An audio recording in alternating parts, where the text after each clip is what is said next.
morning. I'm happy to welcome all my fellow board members and call the June 28th, 2018 special school board meeting to order. Whether you are in attendance here or watching from another location, my colleagues and I are pleased that you took the time to join us. We certainly appreciate and applaud your commitment to partnering with us in support of our schools, our students, our staff, and our community. The board and the Brevard Public Schools staff continually are committed to doing our very best to ensure excellence in Brevard Public Schools.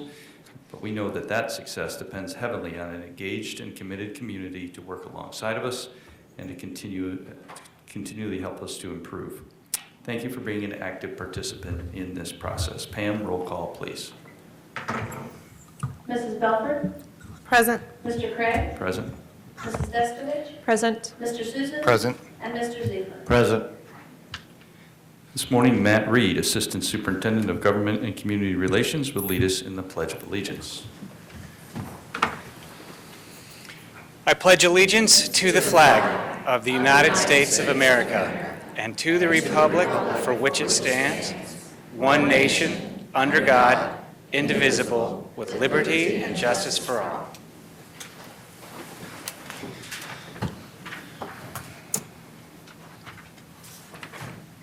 That brings us to the adoption of the agenda. Dr. Blackburn.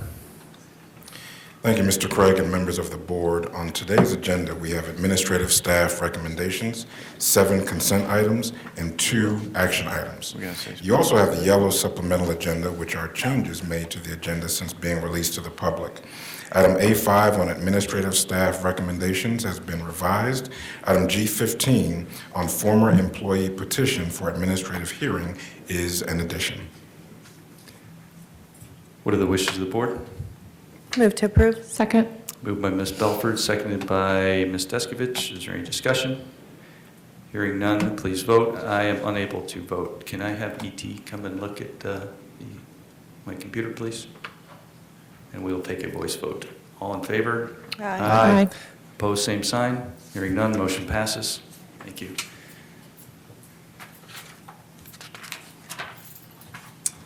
Dr. Blackburn, would you please let us know about the administrative staff recommendations? Yes, sir, Mr. Craig. There are 13 persons on this agenda item for the board to consider. What are the wishes of the board? Move to approve. Second. Moved by Ms. Belford, seconded by Mr. Ziegler. Is there any discussion? No, sir. Again, voice vote. All in favor? Aye. Opposed, same sign. Hearing none, motion passes. Dr. Blackburn. At this time, I would like to recognize those administrative staff persons here with us this morning. Please join me in congratulating Mr. Dane Theodore, Assistant Superintendent of Facility Services, on his upcoming retirement. Thank you, Mr. Theodore, for all of your efforts for our district, its students, its staff, your collegiality, your professionalism, and most of all, unbeknownst to most, your humor.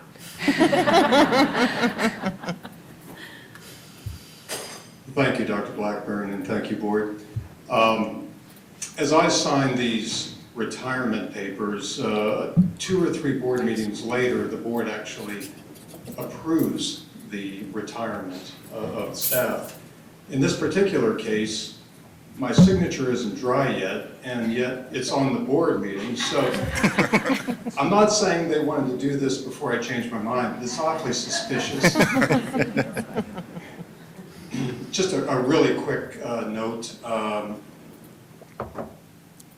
spent 30 years in the private sector before I came here, and spent the last 15 years having the privilege to work in an environment where the bottom line is not profit for the shareholders or the owners of the company.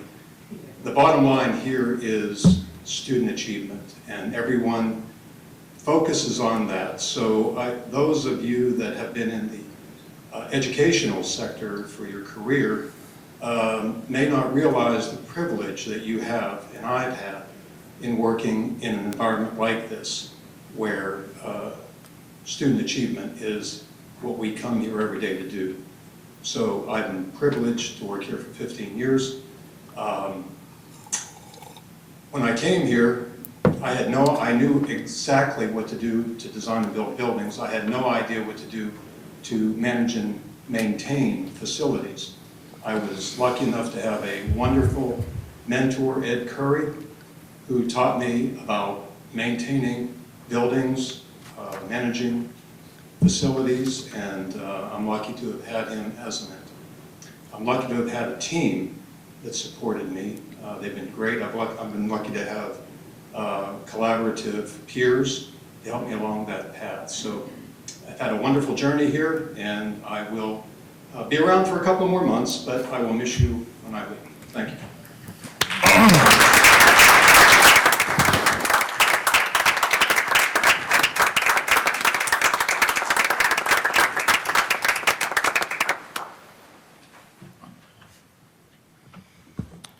Congratulations to Bert Clark on his reclassification and transfer from the position of 12-month assistant principal at Bayside High School to the position of interim principal at Hoover Middle School. Thank you, Dr. Blackburn and the board. I'm going to try not to get too wordy here. A lot of emotions going right now, but I think first and foremost, I want to say I'm very passionate about this county, and even more so this Brevard Public Schools. I'm a product of the Brevard Public Schools. I've never lived more than 10 minutes from the hospital I was born in, except for my time in college. So I'm very passionate about this area, and I'm very honored for this opportunity and humbled to be chosen to do this. And even more so excited to serve in a long line of very successful administrators at Hoover Middle School and to serve that community. There are a lot of people in this room who have been very instrumental in getting me to this point, challenging me, pushing me, and I want to say thank you to all of them. Too many to name individually, and I also want to thank my family, my wife, and my 4 kids here for supporting me and all the time that I'm away from them. So thank you again for this opportunity.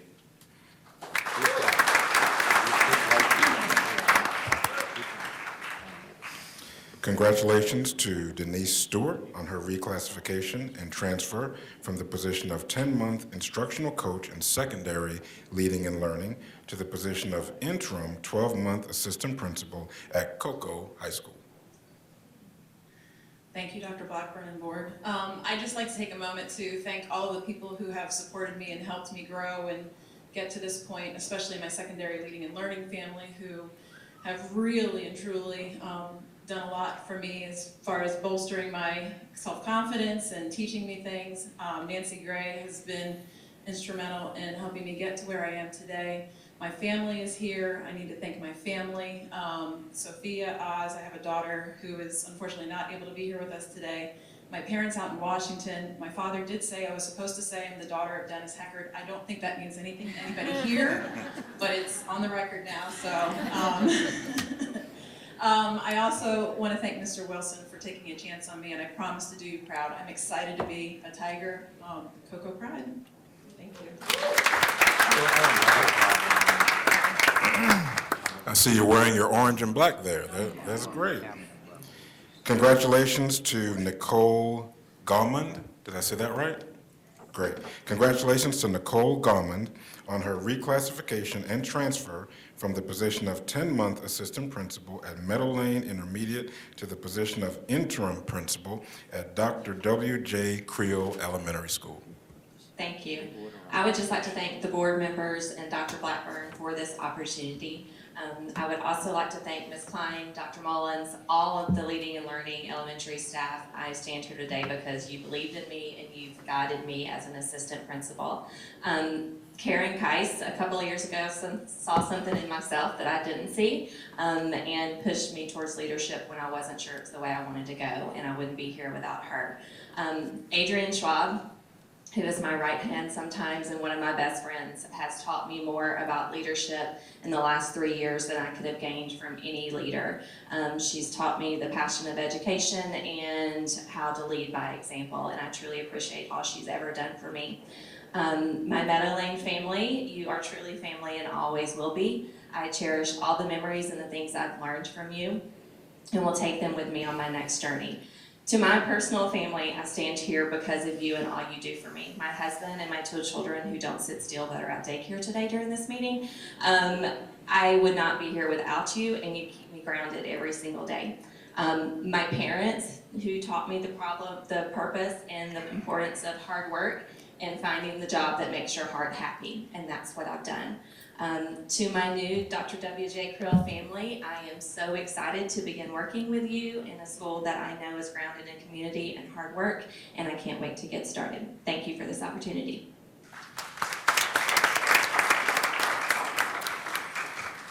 Congratulations to Carrie A. Castillo from the position of 10-month assistant principal at Tropical Elementary to the position of principal at Discovery Elementary School. Thank you. Thank you, Dr. Blackburn. Thank you, board. Thank you, Mrs. Klein and the Elementary Leading and Learning team for your guidance and support. I am truly excited about this incredible opportunity. I'd like to thank two of my principals here, Mira Trine and Kristen Sorokin. Your leadership, your mentorship, and guidance has had such a positive influence on who I am today. Thank you so much for all that you have done to support my growth as a leader. I'd like to thank my Tropical family. They've been incredible, they've been supported, and I take everything I've learned with them to my new position to grow and continue to learn. I am so excited to get started. Meeting my new Discovery family, collaborating with the community, and building upon the great work that Mrs. Evander has set in place there.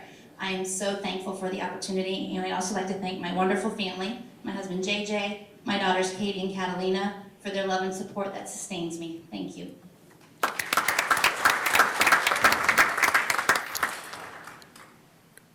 Last but certainly not least, congratulations to Shelley Mashad on her appointment to the position of interim principal at Ocean Breeze Elementary School. Thank you. I would like to extend my appreciation to the board, Ms. Klein, everyone on the interview committees for elementary learning and learning, for all of their patience with me as we were doing Skype and long distance interviews and conversations while I could continue to run the school that I was currently principal at. So I appreciate your flexibility in that. I am thrilled to come to Brevard County. I have been coming here as my second home for about 38 or more years. So I'm thrilled to be here. I am thrilled to be at Ocean Breeze. I think that it will be an amazing opportunity to continue to build on the school's mission for excellence, and it will allow me to continue my passion for education, children, and leadership. So thank you.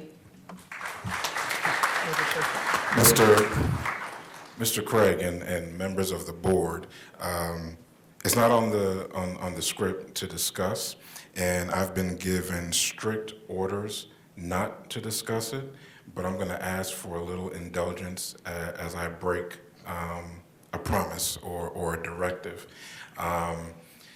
3 years ago, when I had my very first meeting with the leadership team of this district, and I was trying to do that listening and learning stuff, I stood right in this room asking the leaders of the district what their expectations were of the new superintendent. And there was a young lady in the room that day who, in addition to all of the other advice that I was given, raised her hand and said, "Here's what we expect of you. This is Brevard County. We send people into outer space, and those are the expectations we have of you. Like, we do the impossible in Brevard," and it really sent chills up my arm and intimidated me just a little bit. Like, wow, that's a very, very tall order.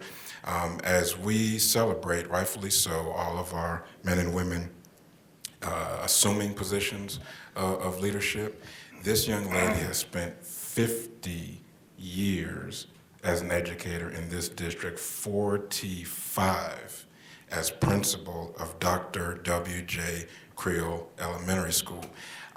When I heard those numbers, I was like shocked, and I visited her school. Fastest walking, almost running person on that campus. I dare anyone to try to keep up with this legend, this icon. And Dr. Ewart, there was no way that I could allow this meeting to end without giving you the acknowledgement you so deserve. And if everyone can please rise to their feet and salute our outgoing champion for children.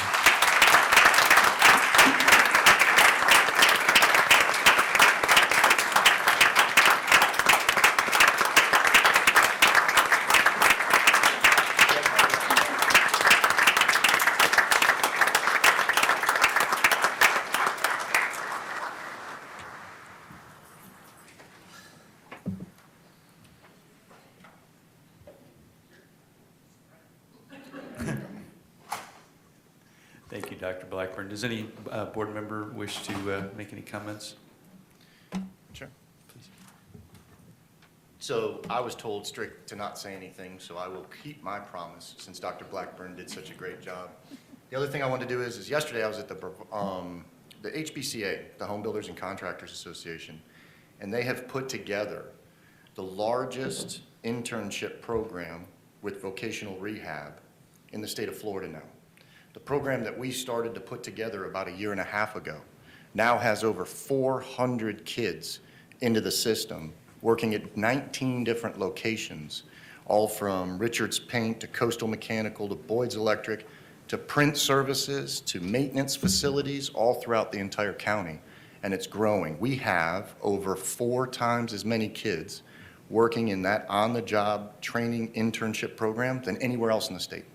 It's something phenomenal that that organization and group of women over at HBCA, the Department of Education, and everybody else, and we have a huge piece in it because it's our infrastructure and our people who refer all the kids to those things. And I just wanted to let everybody know how massive that is when we're talking about getting kids jobs and moving them towards career readiness, that this is what we're doing here in Brevard. The other thing is that we had a budget meeting last 2 weeks ago, and part of it was we talked about the different pieces of how we're going to cover the cost of the budget and everything else. And I've been fired up ever since. And the main reason that I did is because our state rolls back our millage every single year. And I don't think everybody in the stands understands this, that we lose over last year and the year before over $40 million in reoccurring operating budget money that could go directly towards teachers' salaries and teachers' raises and our other people that work for the district. If that money that was part of that millage was able to go towards the salaries and towards the people inside this community, we would have the highest paid teachers and the highest paid administrative staffs in the entire state of Florida. The argument that we're making, so that everybody knows across the state and here in this county is that that's one of our #1 legislative platforms, is to go up to the state and to tell those state legislators to stop rolling back our property taxes so that we're losing millions and millions of dollars as our budgets are increasing. So the reason I was saying that here is because I'm calling on everybody to be in support and to call the legislators that we keep saying are the most amazing legislators in the world and tell them to stop cutting our millage and start funding our education programs the right way we need to. Right now, they have marijuana's on them now coming in. They had the first shop open up in Palm Bay, and the Supreme Court just okayed gambling across the state of Florida and across the nation. Those are 2 huge pots of money that are going to be coming in that could fund portions of education. We need to, all of us together, argue that they're not going to do the same thing they did with the lottery to start funding education with these 2 new pots of money and start paying our people the way they are. That's all. Thank you. Thank you, Mr. Susan. Is anybody, I was probably not as clear, specific to our retirees, does any board member have any comments? Thank you. In my 10th and hopefully not my final year, I've attended every retiree dinner we've had because when I came on this board, I learned real quickly what a great school district this was. And that kind of scared me because to make a great school district better was really a challenge. And so I've just been happy that we've been able to maintain a great school district. But I've learned very clearly over the years that it's not specifically because of this board. It's because of our employees, that especially the ones that have been with us for so long and have done so much for us. And I'll tell you what, it really pains me to lose these people because there's no doubt they are the reason Brevard County is a great school district. So thank you all for your service, and we're really, really sorry to see you go. But congratulations on your ventures as you go forward, whether it be retirement or a better career. We applaud you and always support you in whatever it is you want to do. Thank you.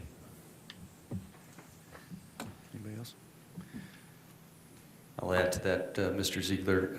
It's always kind of cool to see the new leadership rising up, either taking on new roles in leadership or expanding the roles in leadership. And then, of course, with that comes people that leave us. And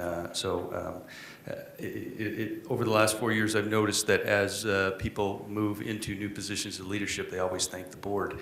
And while that's nice and everything, we're the ones thanking you, because it's you, it's your work, it's your dedication to our kids. All of us up here have or have had children in this system. It's you that set the tone for how our school district operates. And as you move into those leadership positions, there is nothing more important than how you treat them and how you serve our community and our kids. So we thank you for that. I will like to recognize that we did miss one person on there, and he probably doesn't really care that we mentioned him. But I would like to thank Arby Creech for all his work in transportation as he moves on today.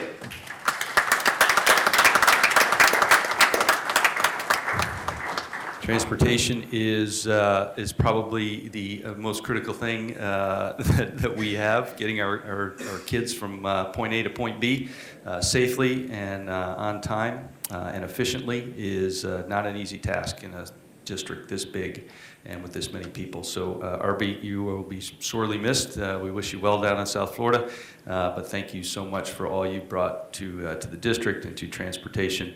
As you know, when we start the school year every year, you know, the first person that a school, that a new child or a new parent sees is their school bus driver. And what you do in your department to make that experience as positive as possible sets the tone for the whole year. So thank you very much for all your leadership there. Best of luck. Okay, there are no presentations, so we are now at public comment. And those school board policy 0169.1, we actually will not read all that because we only have 3 speakers. So we will move on to the guidelines, which is each speaker is limited to 3 minutes. We have a clock in front of me right there to help you keep track of your time. And when your time is over, you'll be asked to stop and allow the next speaker his or her turn. Always keep in mind that reasonable decorum is expected at all times, and your statements should be directed to the board chairman. Chair may interrupt, warn, or terminate a participant's statement when time is up.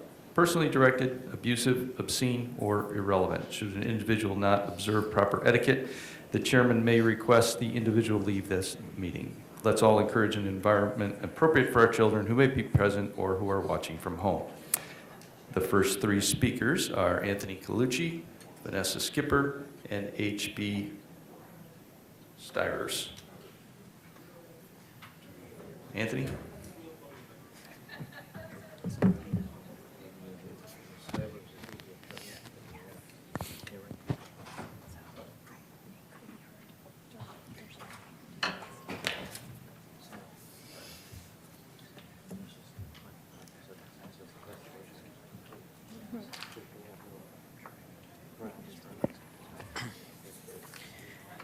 My name is Anthony Colucci. I'm the incoming president of the Brevard Federation of Teachers.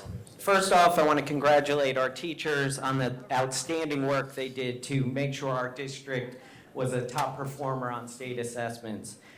Unfortunately, there's no indication that this board has a plan to pay them as they should under state law for their performance. For 3 years, BFT has tried to work with you on the issue of teacher pay. To begin with, one of the biggest savings every year, the over-budgeting of teachers, was exposed by Dan Bennett.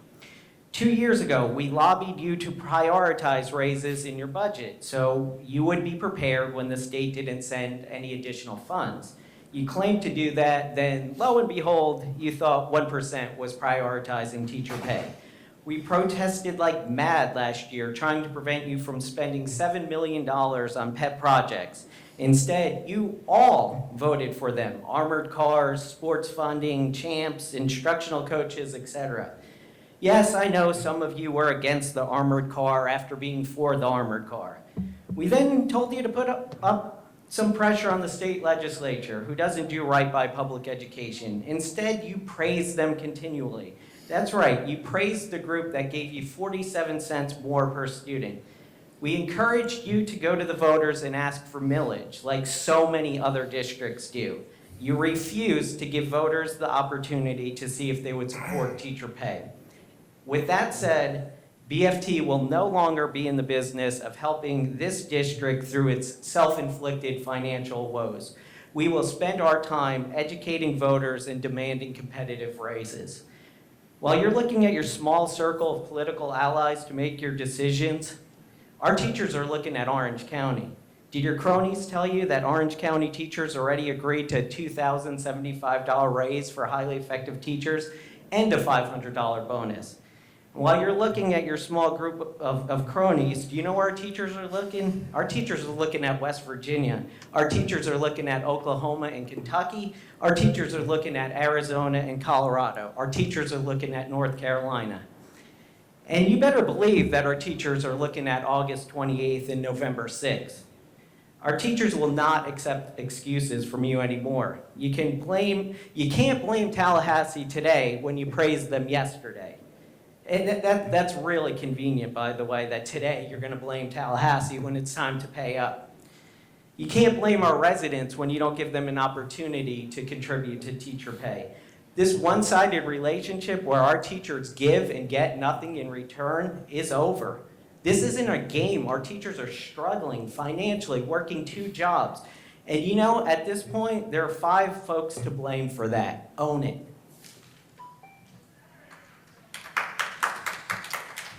Vanessa Skipper.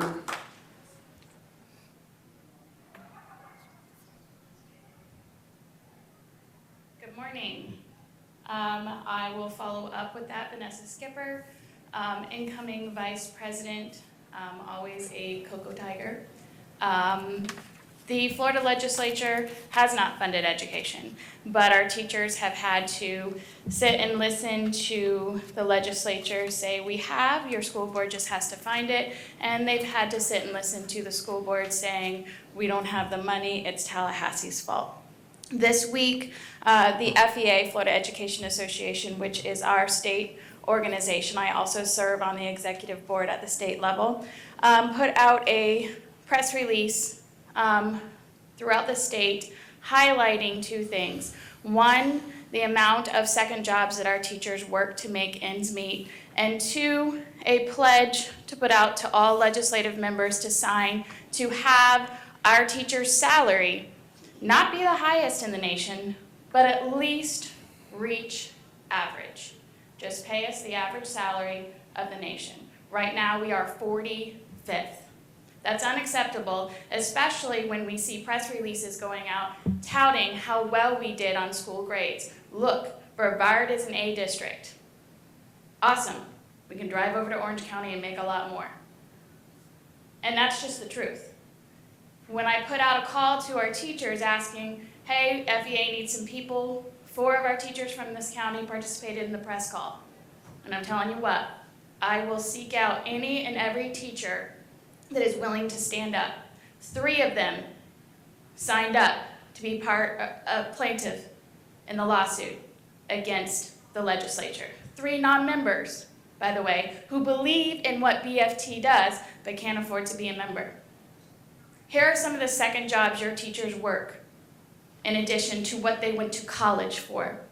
Private tutoring, paint classes, office manager for dance studios, sells Avon, pizza delivery, servers for restaurants, poker dealer, Weight Watchers receptionist, Zumba instructor, swim coach for USA Swim, music lessons, music gigging, personal trainer, massage therapist, retail stores, direct marketing, painter, carpenter, dog sitter, lifeguard, camp counselor, bookkeeping for a talent agency, donates plasma, like hooks herself up, donates plasma, and finally an Uber driver. That was me. I don't really have time to drive for Uber anymore, but that's what I did to make ends meet in my single parent household. We're done with the excuses. We're done with the finger pointing. We are ready for raises that treat us like the professionals that we are and that are not only competitive with the counties around us, but that are competitive with salaries nationwide. Thank you.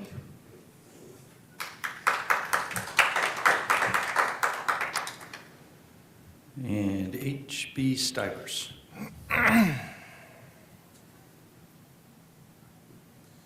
Thank you.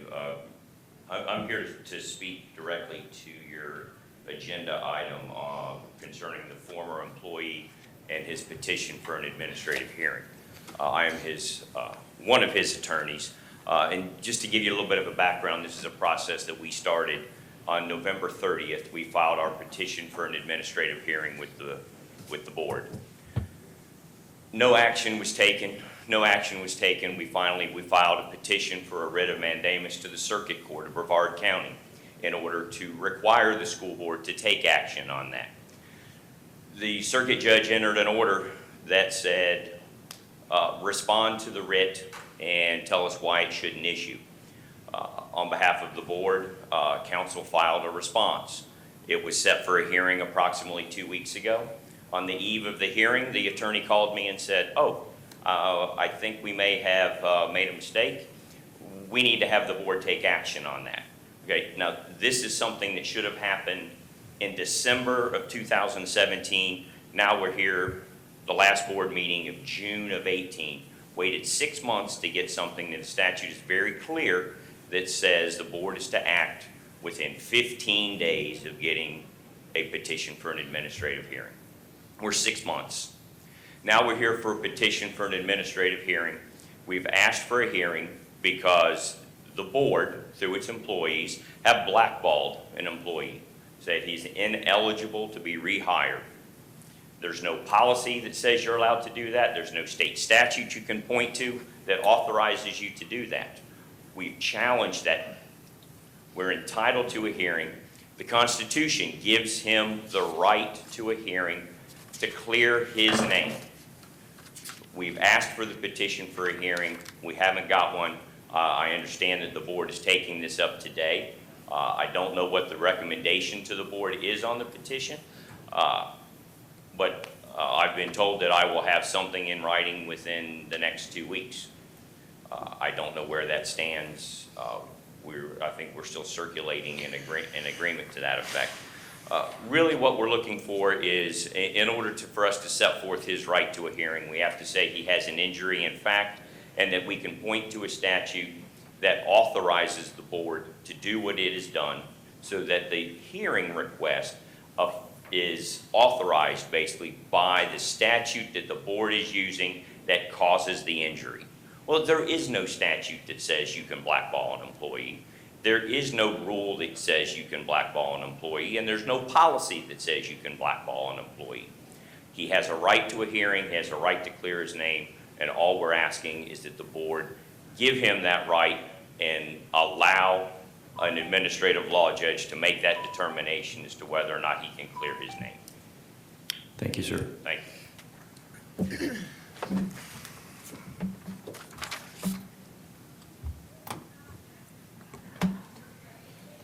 The board wishes to thank this morning's speakers. Your willingness to speak and advocate your positions is greatly appreciated. That moves us into the consent agenda. Dr. Blackburn.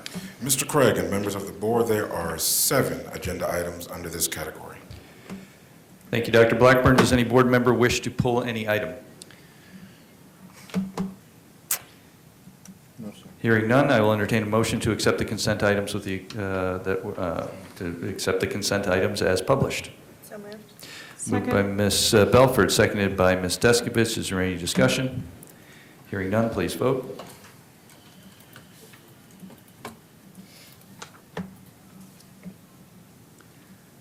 Motion passes 5-0. We'll now move on to the action agenda. Dr. Blackburn. Mr. Craig, we have 2 items, and the first is item G14, purchasing solicitations. What are the wishes of the board? Move to approve. Second. Moved by Ms. Belford, seconded by Ms. Deskovich. Any discussion? Hearing none, please vote.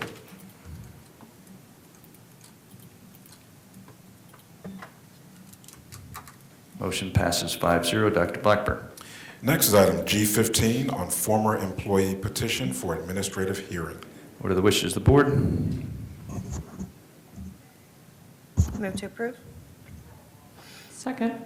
Moved by Ms. Belford, seconded by Ms. Deskovich. Discussion. I got Mr. Susan. So this item was put on our agenda as of, I think it was yesterday or late last night. Ms. Enval, were you able to get the other council to give another side? I mean, I believe she is stuck in traffic and she should be here within a couple minutes. Yes? So what I would, just because I'm somebody who, and look, I understand that he's making an argument that this was last minute, this took 6 months, there's all these other things. It behooves us as a board to understand all the facts and understand what's going on inside of our cases before we make decisions.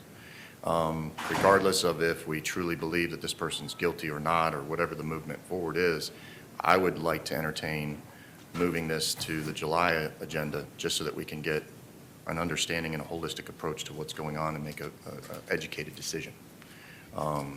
That's what I would like to try to do. So I'll hear what the discussion is before I make a motion.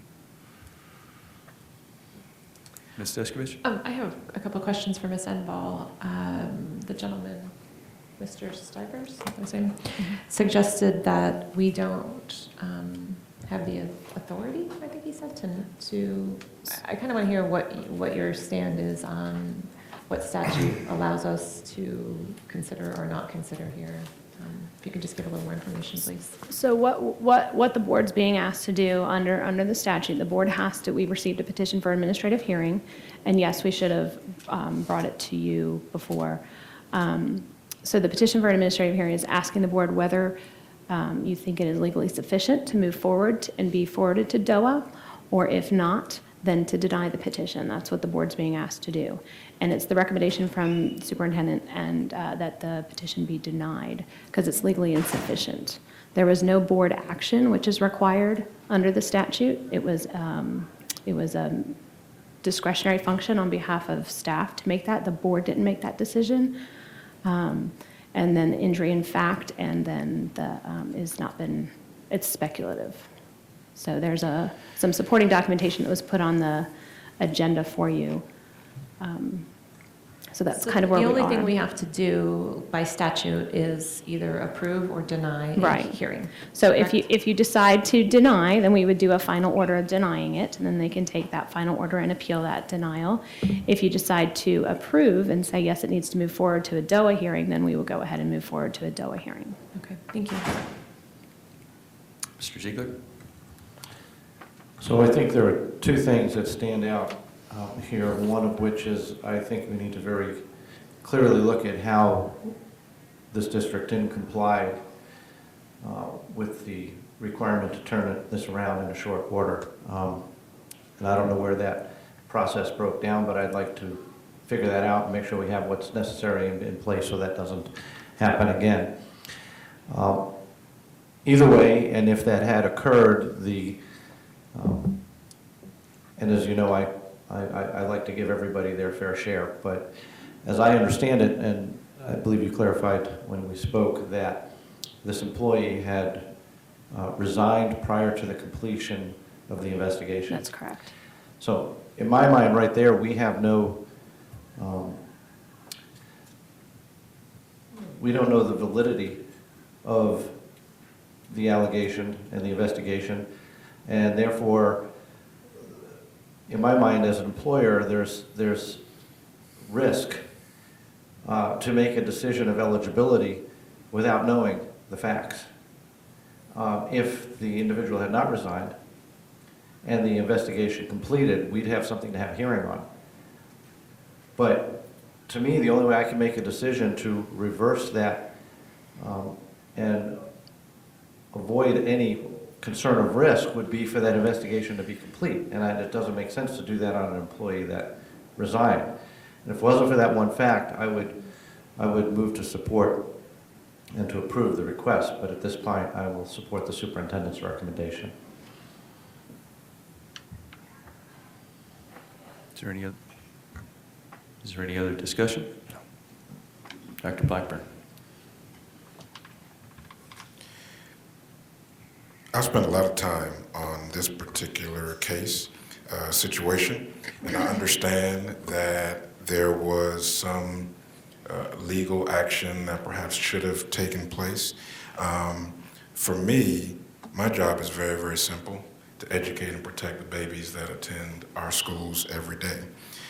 This particular former employee, Ronald Lulu, I believe is the way you pronounce his name, was accused of kissing on several occasions one of our students. resigned during the investigation. One of the findings of the investigation is that he was suggesting that the child actually was responsible for the sexual behavior. And last time I checked the law, a child is without the ability to initiate or consent sexual behavior with an adult. And so we, I believe, rightfully so, moved to restrict him from being reemployed with this particular district, but also keep that flag on his record so that if he tries to be employed with another school agency or any other form of employment that would put him in the ability, with the ability to do harm to another kid, I pray that that other school district or agency gives us a call and asks why that flag is there. I'd be more than happy to explain that so that no other kid is harmed. So that's why my recommendation is to deny the request. Is there any other discussion? Oh. No? Then I'll call the question. We need a motion. We already have a motion. We had a motion to approve the superintendent's recommendation, seconded by Ms. Deskovich. Call the question, please vote. Maybe.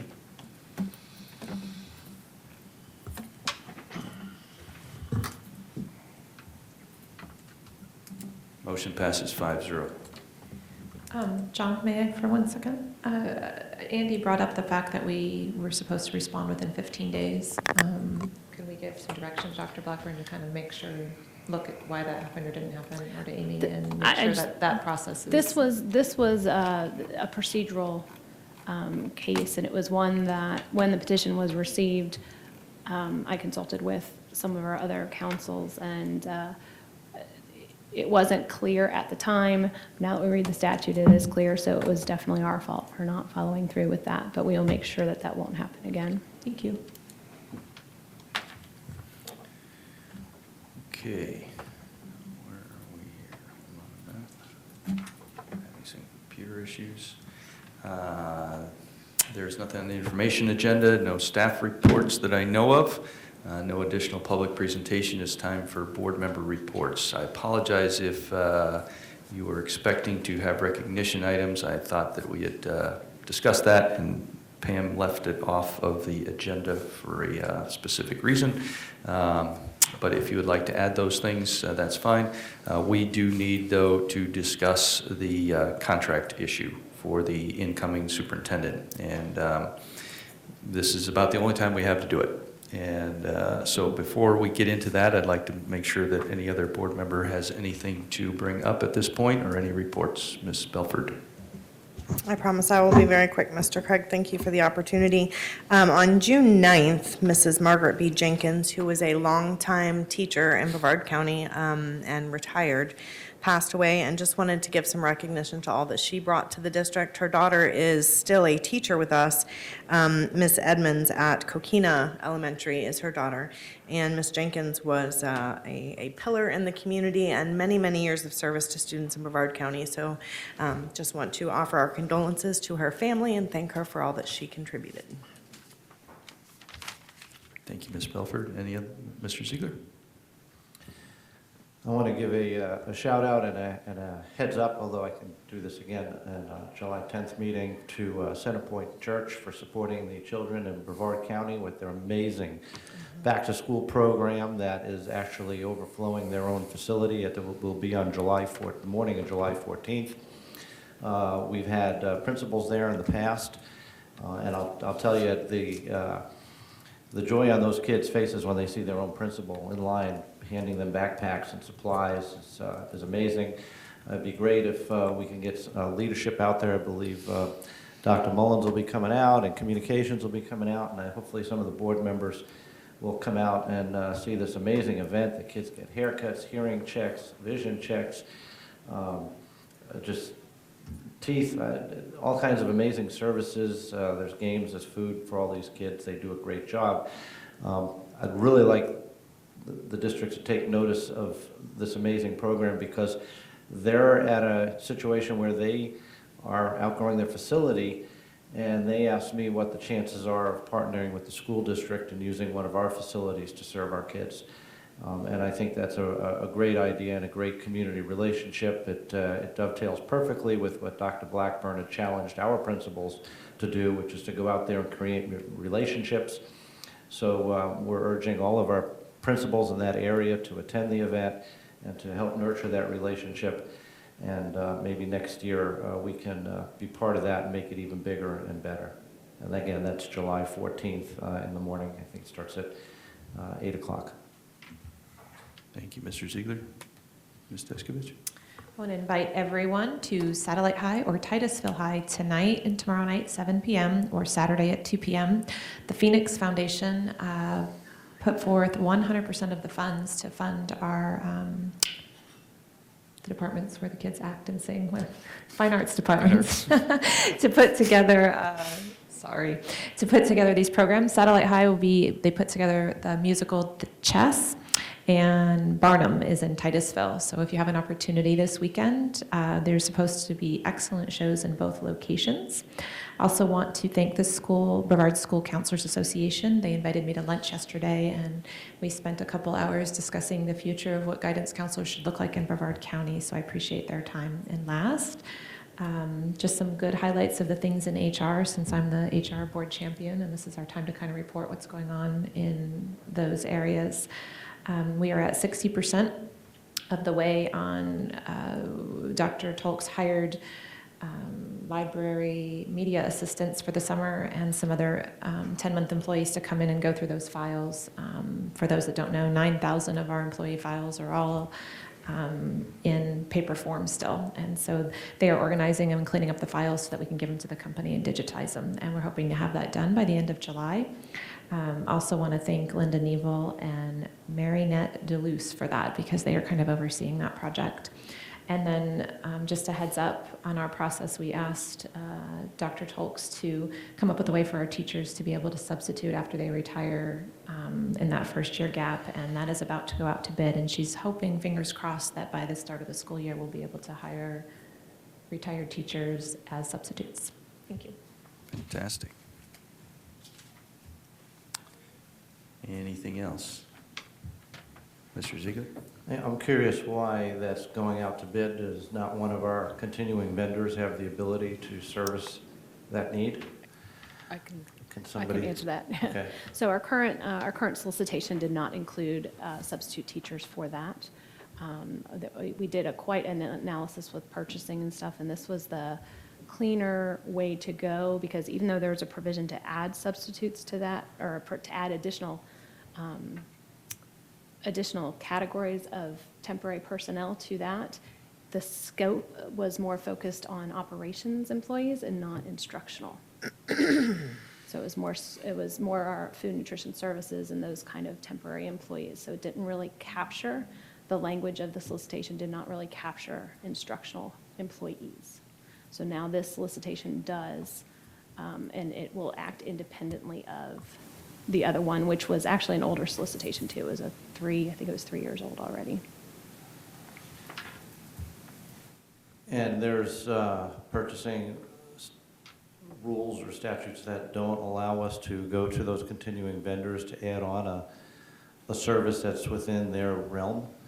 So if it wasn't contained in the original scope, and substitute and instructional temporary personnel wasn't contained in the original scope, it was more operational. So a continuing contract needs to be that explicit. Is it explicit in every other area we have a continuing contract? Most of them are. This was specifically for like temporary personnel, but the new one is for temporary instructional personnel. See, to me, that would be like if we have a continuing contract for, let's say, paint supplies, that we've got to specify the supplies. Right. We don't do that. We talk about a scope of services, and anything that falls within that realm is covered by the continuing contract. We don't specify, color of paint, type of paint, equipment, ladders, any of that stuff. It's just a scope of services and supplies. Why is this one specific. The scope was specifically did not, no matter how you read it, it wouldn't encompass instructional personnel as temporary. It was all, it was talking more about operational aspects. It doesn't sound consistent with everything else we do.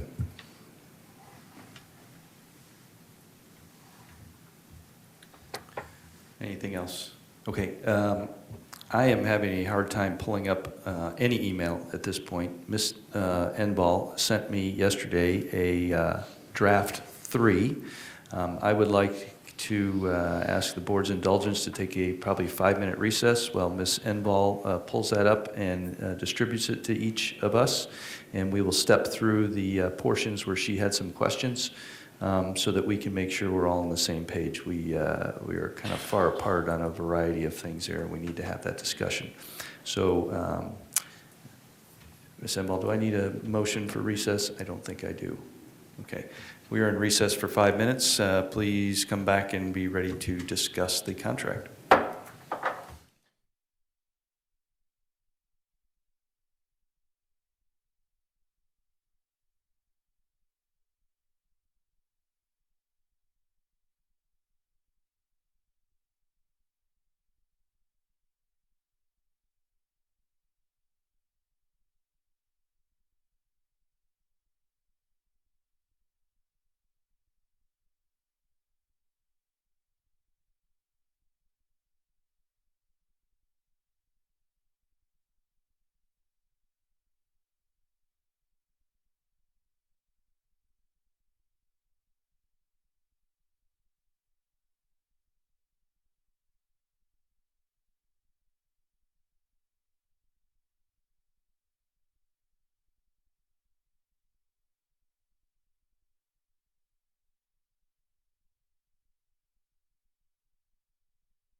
we are back in session. Thank you for everybody's indulgence. In front of you should be a version, I believe 3, of an employment agreement that took into account many of the things we discussed last week at our workshop that were passed to Ms. Enval at that time. There are several questions that need to be addressed that we need to come to closure on. The only, for the public's knowledge, the only time that we can discuss something like this is obviously during a public meeting, and that's why we're doing it now. We need to have a contract extended to the new superintendent so that we can approve it at the July 10th board meeting as per our desired timeline. In that, we also need to establish the exact turnover date when that, when the shift of power will occur and when the office exchanges hands. So without further ado, hopefully you have that in front of you. I'm going to step through the sections real quick so that you can annotate on yours where Ms. Enval had some questions. We started section 6, mostly in compensation and benefits. 6.1, annual salary. That needs to be addressed. Obviously, we all gave Ms. Enval some ideas. She is not allowed to share those other than a window, so I don't know where people sit, but there was a recommendation anywhere from $175,000 to $225,000, so a wide range. We need to have consensus about base annual salary. Annual salary for 6.1.2. And the language of 3.5, we had some discussion on that, or higher. I think Ms. Enval and I had a discussion yesterday that may help us with that, where we are just going to add the 3.5 or higher, which is effective or higher, and also subject to board approval. So if we add that language, Ms. Enval, does that clean up that? I want to make sure that you all discuss to make sure that clears up Yes. everything for everybody. So we will get back to that. So make a note of that, please. That is language that we need to have that discussion at 6.1.2. 6.2.1 and 6.2.2 is performance salary incentives. There are some issues there that we need to discuss just to come to consensus. Section 6.3, performance incentive pay. There are quite a few different ideas, I think, that are out there. We just haven't had a clear consensus on those, if that is the direction we're going to take. 6.7 is sick leave. And I want to make sure that we are all on the same page regarding both sick leave and vacation for an internal candidate. And then section 7, additional benefits, that's the vacation leave. So again, I had this discussion, so those are the areas that we need to discuss. I think the rest of it is pretty good. I want to, something I discussed with Ms. Enval, and that I think is appropriate is for us to remember is take the person out of it. We are hiring the superintendent, the CEO, the leader of the organization. It is the board's job to hire that individual, to appoint that individual by state statute. That individual therefore works for the board directly. The individual does not work for or internal to the school district itself. The contract is with the board, not with the Brevard Public School System. There are two separate entities there. So when we move forward and discuss these things, we have to remember that and keep that in our mind. Just because it's an internal candidate does not change the fact that the person is coming to work for the 5 of us, and then we put them in the position and offer them benefits that are consistent with what we would offer other employees in the district, But that, again, is by contract. That is things that we write in and that we have offered, at least historically, to other superintendents. And so really the contract is ours, we own it, and we need to make sure that it reflects what the 5 of us want it to say, outside of what may be a common practice with a person moving in and out of a position inside of the school district itself, if that makes sense. So let's go back to the discussion between 6.1 and 6.3, I think are relevant because we need to discuss the board's desire or consensus regarding annual salary and/or performance incentive pay. Does anyone want to start with that? Mr. Ziegler. So let's start with the performance incentive pay, which is a interesting idea. However, I don't know how we can move forward with that in short order because we would have to, one, establish clear-cut goals. We would have to determine how that would be measured, and we would need a measurement instrument to clarify that that has been met. And I just don't see that something we're going to figure out here just in a quick little short conversation. Because it's something new and needs more information, it would, in my opinion, would require something like a workshop in order to hammer out, because it's no different and it's no less important than a strategic plan. So you don't set goals for an entire school district at the blink of an eye. It's just, now while we have some things in Dr. Blackburn's evaluation that we've identified, I don't know that that would really be appropriate to set in here, so I would just assume strike this section out. Ms. Belford? Sorry. It's okay. I'm sorry. No, You guys wanna- I was going to comment to him, but it's okay. I'll wait until we get down. Yeah. Okay. So I agree, Mr. Ziegler. I don't think that the specifics of those goals are something that we want to rush into. But I think Ms. Enval has done a good job in removing the specifics, but establishing the expectation of those incentive goals so that we can, at a later date, sit down with the superintendent and collaboratively develop those goals that would apply to the incentive opportunity, which I think is important because I think that that should be tied to how we are doing as a district. And initially, I think we were going for some specific incentive opportunities in the contract, but my thought was those probably are going to change annually, what we want to focus on. And so that's why I was very pleased to see that Ms. Enval had gone back and kind of made it more of a general, there will be these incentive opportunities, but something that we need to work through when we complete the evaluation. Was kind of what I was picturing. We would sit down and have that conversation with the superintendent to determine what the upcoming goals would be to include in that incentive discussion. That was my understanding. Ms. Deskovich?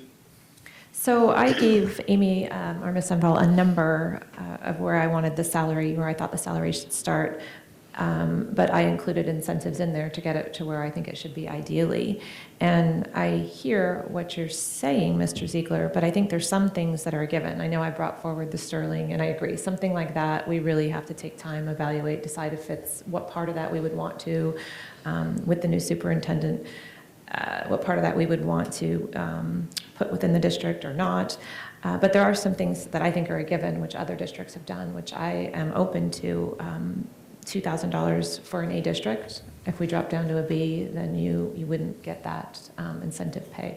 I like the idea of incentive pay in general, and so I was looking for easy, low-hanging fruit that we wouldn't have to debate for hours on. And for me, it was A district and the it's FAD certification. Do I have that right, Ms. Enval? The FAD certification program, completing that could be $2,000. And then Ms. Enval helped me come up with kind of language that we could use where up to $5,000, we could have a general clause in there that says up to $5,000 annually, we can identify specific measurable goals that he could meet and earn up to that much more within those goals. So 1 year it could be, just $1,000 goal, and we have set something. 1 year it could be up to $5,000. Did I say that right? And so that's where I was at with the information I gave her. I can't imagine why one of you didn't match that exact conversation coming together with your ideas. Thank you, Tina. Mr. Susan?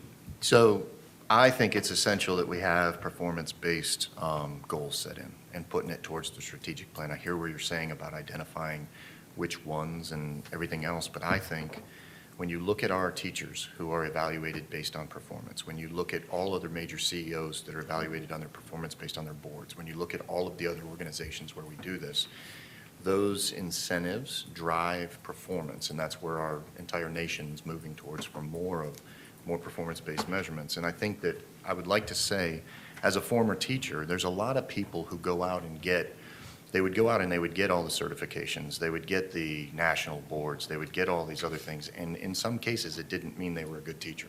It just meant that they put a certification next to their name.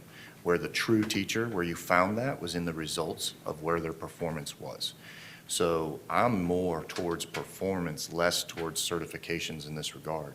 And I would make the argument that the incentive should be, depending on where we're at on the base salary, more or less, because I could see setting the performance to the strategic objectives of our district, graduation rates, third grade, whatever those are, and then tying the percentages to those. Not 2,000, not 3,000, possibly even 5,000, depending on how many we have. That would drive them to start trying to do more. That's all. Thank you. Okay, just for the record, so that we're all on the same page, I've gone back and forth on this, and Mr. Susan, I agree with you completely, and Tina, I agree. Performance metrics, I think, are they're a great way to measure things, and I go back and forth on whether in the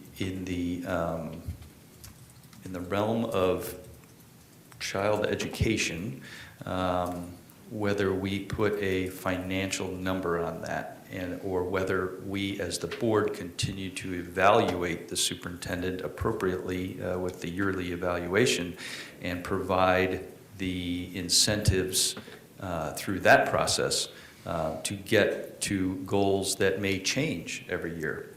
And so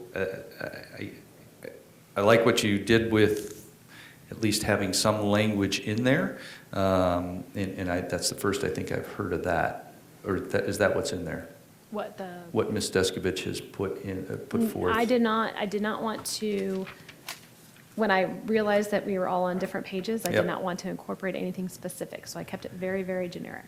The A district thing, well, you're exactly right. That's low-hanging, that's easy to measure. The problem is that we have, or the issue that I see is that it's very hypocritical for us to reward that when we have 5 of us have said that the way the state does their grading system is inappropriate and is not correct, and that we are going to in fact make our own grading system through the Central Florida School District Association. So I have a hard time with hanging someone's professional compensation on something that we are not completely committed to begin with, and that seems to change. I don't know if everybody looked at this year's school grades, but did you notice that not a single district went down?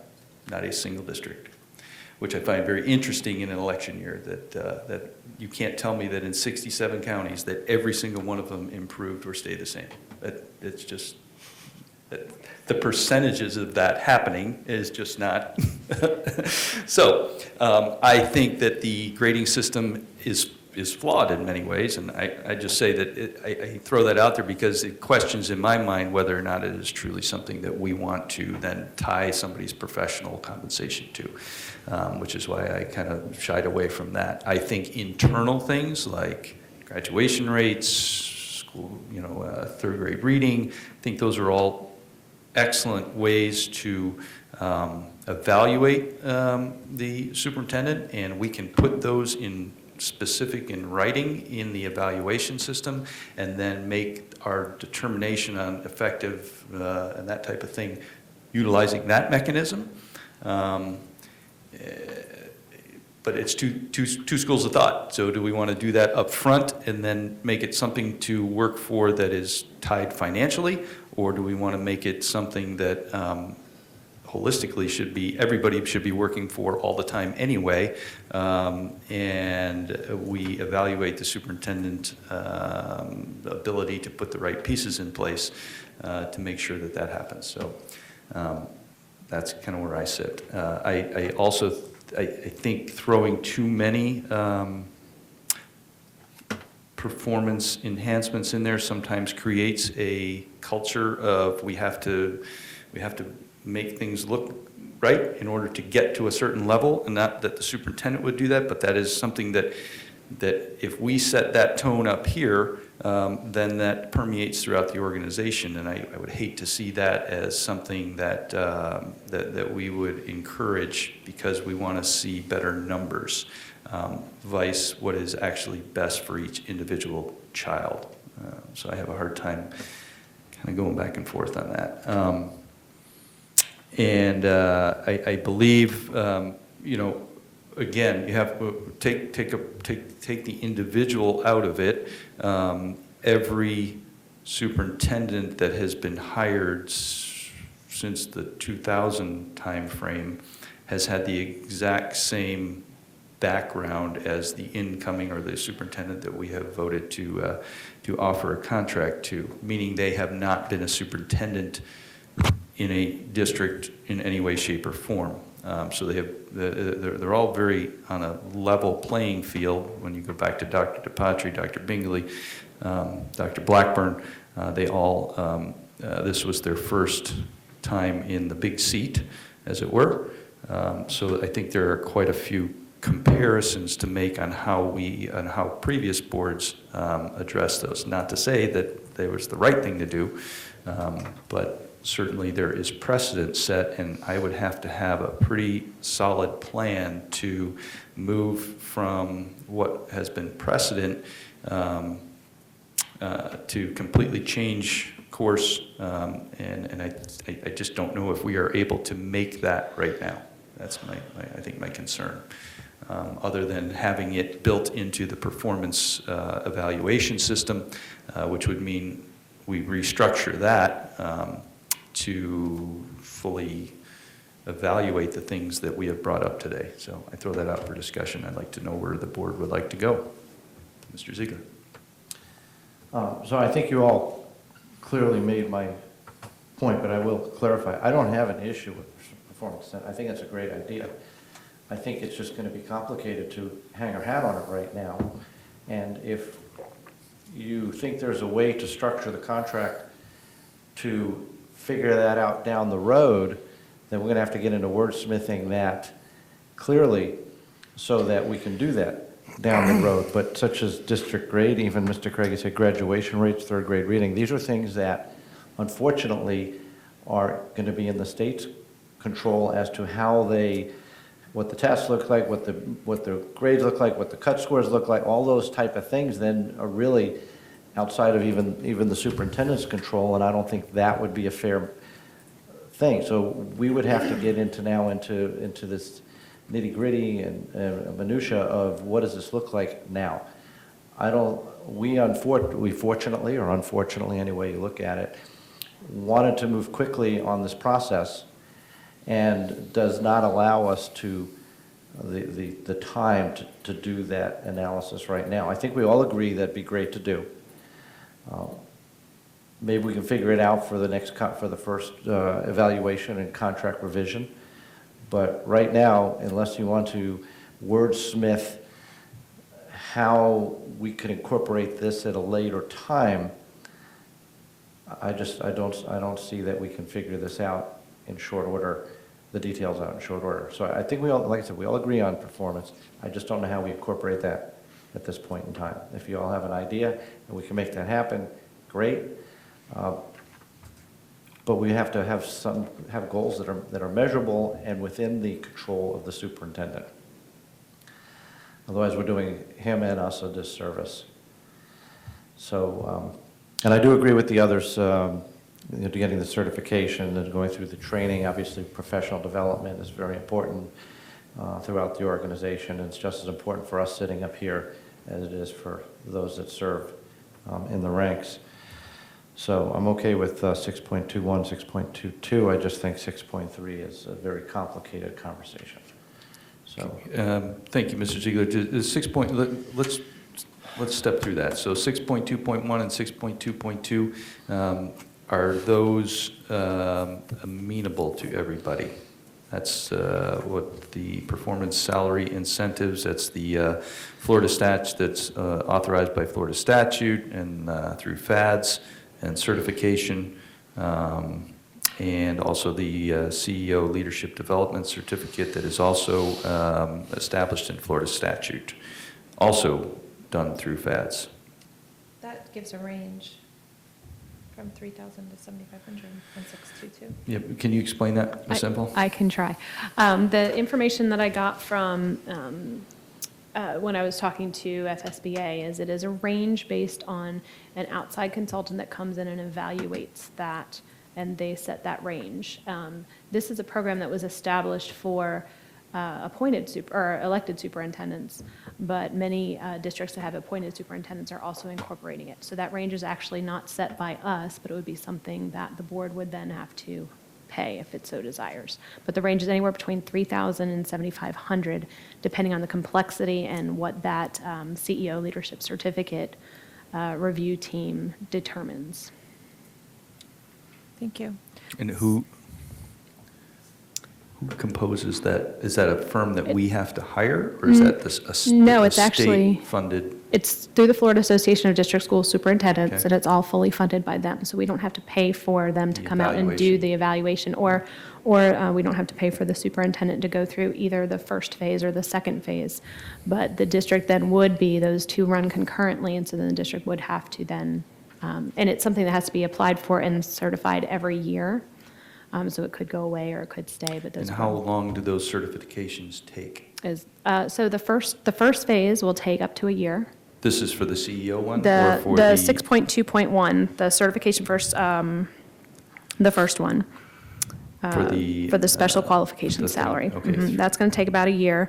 The CEO Leadership Development Certificate that's set forth, that's a program that's going to take 2 to 3 years to complete after this first year.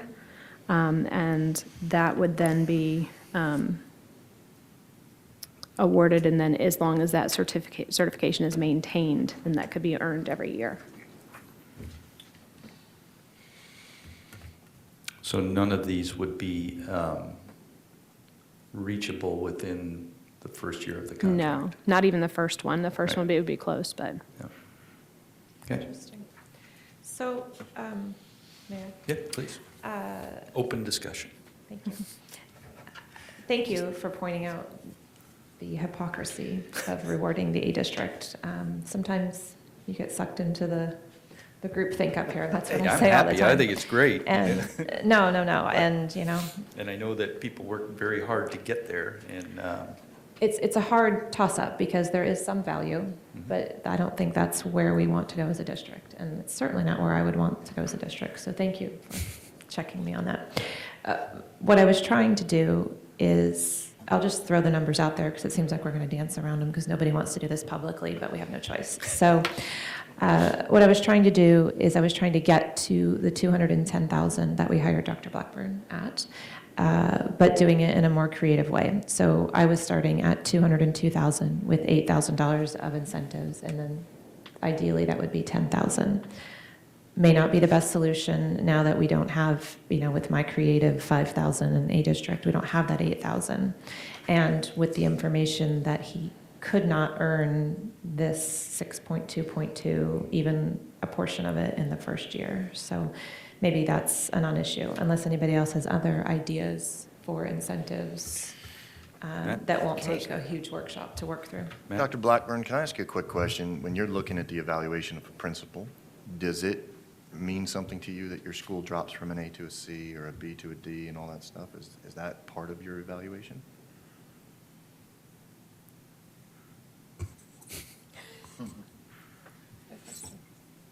I mean, if we have an entire, here's where I'm getting at, and I'm sorry to hit you without even giving you a heads up. If we have an entire infrastructure of school system where we rate our principals, where we grade our teachers, where we do all that stuff, and if the superintendent is evaluating based upon those numbers, then taking that entire evaluation system and saying, you know what, we really don't believe in it anyway, kind of slaps them all in the face. That's my thought. But you may be able to shed some light on that. So what are you asking? I'm asking you if that does make, if your performance-based systems, performance-based evaluations from schools being from A to B, A to C, C to D, whatever, if that plays into why you make a decision to move a principal or to elevate somebody from a district. Does that make sense? Does that play in your evaluation of a principal? So as you all know, I have some, very clear thoughts on the whole accountability system. And I've articulated my thoughts over the years in terms of what I think is important. People, process, performance at the end of the line. And so I think Mr. Craig, you alluded to it, the over-reliance on just the performance indicator, I think has not served education the best. But do you use it as a tool at all? A tool for what? To evaluate a principal. I understand it's the last piece, but it's a portion of what you do to evaluate a principal. So yeah, I consider everything that a principal is responsible for in the way I evaluate their performance. Good. So we do use it. Well, and I think, obviously, we use it as well. Right. Certainly, if we had dropped from an A to a B, we would have a discussion on why we think that happens. And it would stimulate that discussion and possibly a deeper dive into the areas that may have led to that. Even as an A, I think we look at specific schools and go, why did some stay, flat? Why did some improve? Maybe a couple went down a grade. Certainly, I think from the cabinet level, they're leading those discussions and getting, deep dive into the numbers. So I would say that we, as a board, at least over the last 4 years, we are doing that through our evaluation process with the superintendent. I mean, we're looking at the big picture, obviously, but we've got some pretty, everybody's kind of got that one area that they like to look at, and I think that's good because it brings diversity to the conversation when we're doing the evaluation. But is it something that, again, we want to tie a professional compensation to? Is it something that we need to hammer out right now, or is there room for us to put the legal language in, Ms. Enval, to allow it or to think it through over the next year as we mutually develop those goals with the new superintendent? So the way I drafted the language was that the board reserves the right to establish annual performance-based objectives. So it's the reservation of the right to do so. So if you choose to do so, that's great. But if you don't have to. Okay. So it would be something that you could think about. And I tried to make it generic enough to where if it's exercised, what procedures would be followed. And then you would clearly establish those things and, give the superintendent plenty of time to get them done and Which then gives evaluate at the end. enough time for Andy, the workshops, the pieces, us to align it, but it still gives us a card holder so that we can utilize that in the event we want to do it and align it to strategic. I'm okay. And I can make it more generic if you want. I mean, we can stop No, it, pretty partway generic. through. Does everybody, turn herself off. Does everybody And I also just amenable put an to that? arbitrary $2,000 per goal in there, but I know Tina mentioned a higher amount. We can, you can do an just up strike the money? to, we could take the money out, we I would can, take the amount out. up to, take the amount out. Yeah. That's something that you can decide when you Yes. establish those goals, because there might be a different value to each one of those goals. Is it something that we want to consider under referring to that section under 6.1.2, which is the discussion of the 3.5 or higher, and we're going to add the language that says subject to board approval, We could add it in there. and we could tie that to the The performance to the incentive pay performance into the incentive evaluation. language into the evaluation as well. if that's agreeable by the board. Is that something we I like it. probably like to do? So what is the board's, I'm sorry, Misty, did you say yes or no? You're good. Oh, I shook my head, yes. Okay, sorry. Are we going to leave in the performance salary incentives, the 2 certifications? Those are brand new, something that we have not addressed before.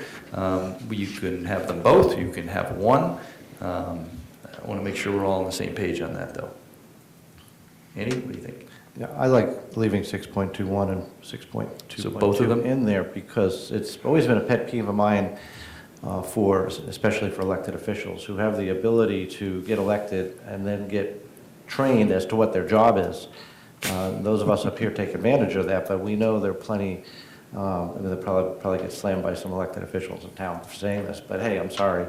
But there's some that don't feel they need to go learn what their job is. So I think it's very important that our superintendent take advantage of all of that, and we incentivize them to take advantage of that. So let's leave them in.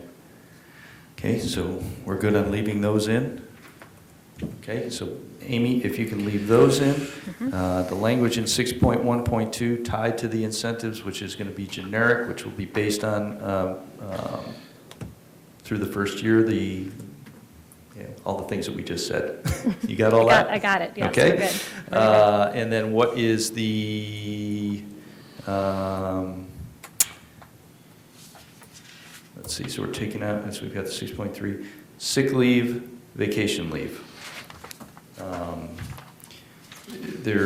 just want to make sure that we're all on the same page with that. Again, you know, my opinion is that and my belief is that the superintendent is hired to work for the board, and so the ability or the offer of continuing or transferring things is something that is solely dependent on the board and should not be based on a policy or a procedure that is internal to the school district, because I think that we need to separate that. Sick leave to me is something that I think I know at least most private organizations will take sick leave and move it to the next place. Not all. Many will pay it out, and then we start accruing it again. The vacation days to me are a little bit different, especially since we are establishing a whole different vacation day system for the superintendent, which is not following what we do in the district. The precedent has been set for, I think, the 25 days is what has been utilized. I think moving vacation days or allowing them to be moved and carried over from a position at a lower income level to a higher income level is a bad precedent. I am not in favor of that. I think that it needs to be a clean break, just as Dr. Blackburn did. I think Ms. Enval did. You cash those out at Right, because we worked at different agencies. At a different agency, and then you start accruing those again. So Alternatively, if I may just discuss, in a couple other districts I've been checking around, they actually put a provision in the contract to limit the payout of those vacation days at the rate at which they were earned. Does that make sense? So if he were able to transfer over his vacation time, it would be paid out at the rate it's... Right. So it's either pay it now or pay it later. Because it has some retirement issues. So Right. if you have more vacation time at the end that you want to cash out, it's better for your retirement at the end to bank all that, if that makes sense. But you could put a provision in there that basically says any vacation earned prior to assuming the role of superintendent shall be awarded at the rate it was when it was earned, which I would have to work with Penny on. I've talked to her about it as well. But it would make it so it would make sense to the make sense from a financial standpoint, so it'd be clear when those were paid out. Yes, because we're still carrying that burden, whether it's now or Right. 10 years from now. Right. Okay. And so I can that's fine add that with me. language in there as well, too, but then I'd have to send it out to you. Andy, for- what do you think? So if it carried forward at the to be paid out at the rate, at the lower rate, that would look like taking 2 weeks of vacation and getting a reduced salary for 2 weeks. I'm not sure I follow you. So if you can pay it out at a lower rate, Mhm. then at the time it's used, the compensation check. Well, you can also would be put a- in the provision that that vacation isn't to be used, that it is to the discretion of the individual to either cash it all out now or at a time in the future. So it wouldn't be usable as vacation time? Correct. Because it would make a payroll It's very it's a complicated. payroll obligation Right, that is so- on our books already. I would opt for either cashing out now or carrying it forward to cash out at that lower rate at a future time. Right, but not to be used. Not to be used. Yeah. So at the bottom of 7, I added the language that said the superintendent may opt to be paid out for his unused vacation days or transfer them to his new superintendent position. And then I can add a caveat there that said something, I'll make it sound legal once I think about it, but something that would say any vacation that's cashed out should be cashed out at the rate at which it was earned. Yes? Yes. And not to be used for. Hang on, I think. Yeah, whenever you guys are ready, before we start putting it in, I'd like to say something. Did we already, I think we accept sick leave buyback from Eastern Florida State and a couple other places to continue while they're here. So if they come over from being in employment at Eastern Florida, if they're for the county, I think we continue that. So the interagency argument might be a little bit less because of that. Alachua County also allowed theirs to carry it forward and paid them. Yeah, I agree with you, sick leave. I think there's two different, we're just discussing the vacation, but Okay. sick leave, my opinion is that, yes, we continue it He earned forward that while he's because here, and he it's earned that. different for him because he has earned it at our agency already. Right. Dr. B and I came from other agencies, and so there's a statute that says we can only earn, it's somewhere in the cloud somewhere, somebody pulls it out. So as I earn 4 hours of sick time here, I earn 4 hours back from my other agency. So, but this would be different. He would be able to transfer it all over at once. We just have to earn ours back, sort of. It's just those vacation days that the teachers and that's such a coveted thing that when you as you move up, this is your retirement, and moving forward, it's something that I would like to see roll to continue, but it doesn't seem like there's enough people on the board for that support. But I truly believe that when we talk about the special piece that Dr. Mullins has with our school district and some of the other things, that is one of the incentives that we should have, is to allow people to continue to accrue at a higher rate for their vacation rights, just as if you have the same, as if he was a teacher that moved up to a principal and so on. And we do. But again, I view it as he is not moving up in the organization per se, because he's actually leaving the organization to work for us. So, Who gets our paycheck from the same place, so. but he can be fired at any time by a motion and a vote of 3 people. Every 2 weeks, that's what Ms. Enval Right now. says. If you want, Dr. Blackburn could be, out the door. Neither one of us recommend that at the moment. I have 2 cents to put in. I think Yes. this kind of is a whole package thing. If we were looking at a lower salary, we might want to consider allowing him to carry over at the higher rate. And if we're looking at a higher salary, this could be an incentive to, This could be a bargaining chip, is what yeah. I mean. I don't know how much we're bargaining, but just my 2 cents on that. Thank goodness he left. Does anybody want to start with a number then? For, I think are we good on vacation, sick discussion? I just want to make sure Okay. that I'm clear. So I haven't really heard a consensus as to whether or not you want to limit it to that, or if you want to discuss, do you want to do salary first and go back? We can. Where's the salary? Sounds good. I gave you my number, so somebody else. I'm with Tina. I think the number stays the same as the incoming from the last time. So that which would is be? 210. Okay. I tried 202 with 8 in incentives, No, I think at least that is where I'm at. That's 3. but 210 with, I that's fine too. I looked at it as an overall average, so as we hired new superintendents, we paid them at a specific raise, depending on the years. So you saw Dr. Bingley or Dr. DePatri, then Dr. Bingley, then Dr. Blackburn. So I was just doing an average, so I would have definitely been above 210, but if there's no consensus to go above 210, then we How long was hold. Dr. Bingley here? 6 years, Yeah, 5, 6. said and done. That's okay, though. And how long was Dr. DePatri here, anybody know? 9 years, yeah, 2000 to 2009. So that math doesn't really work, I don't think. No, what it shows is that we increased we increased not by an average throughout, but we did increase based upon the next series of years. So Dr. Blackburn received more, Dr. Bingley received more, and Dr. DePatri received more for the guy before him. So we Right. are setting a precedent that But now, Dr. Blackburn, Dr. Blackburn only received 8,000 more after 6 years of Right. Dr. Bingley being here. so if you took that, then you So- would go with 214. My argument is that we are setting a precedent that because, and this is what I wanted to stay away from, is that because he's from within, we don't treat him any different than anybody else that would be coming.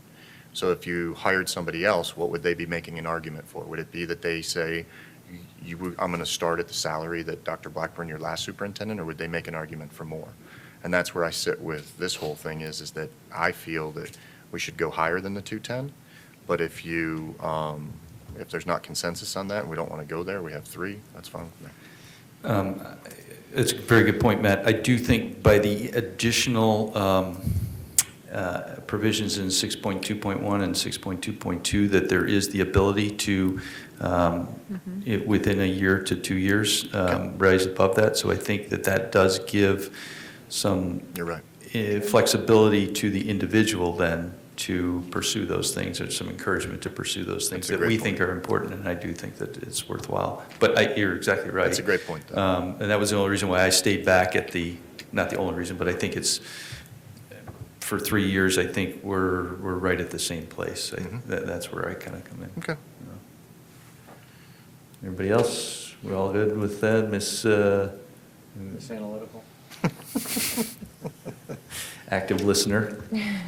Let's get on the active side. So, I understand where you all are coming from.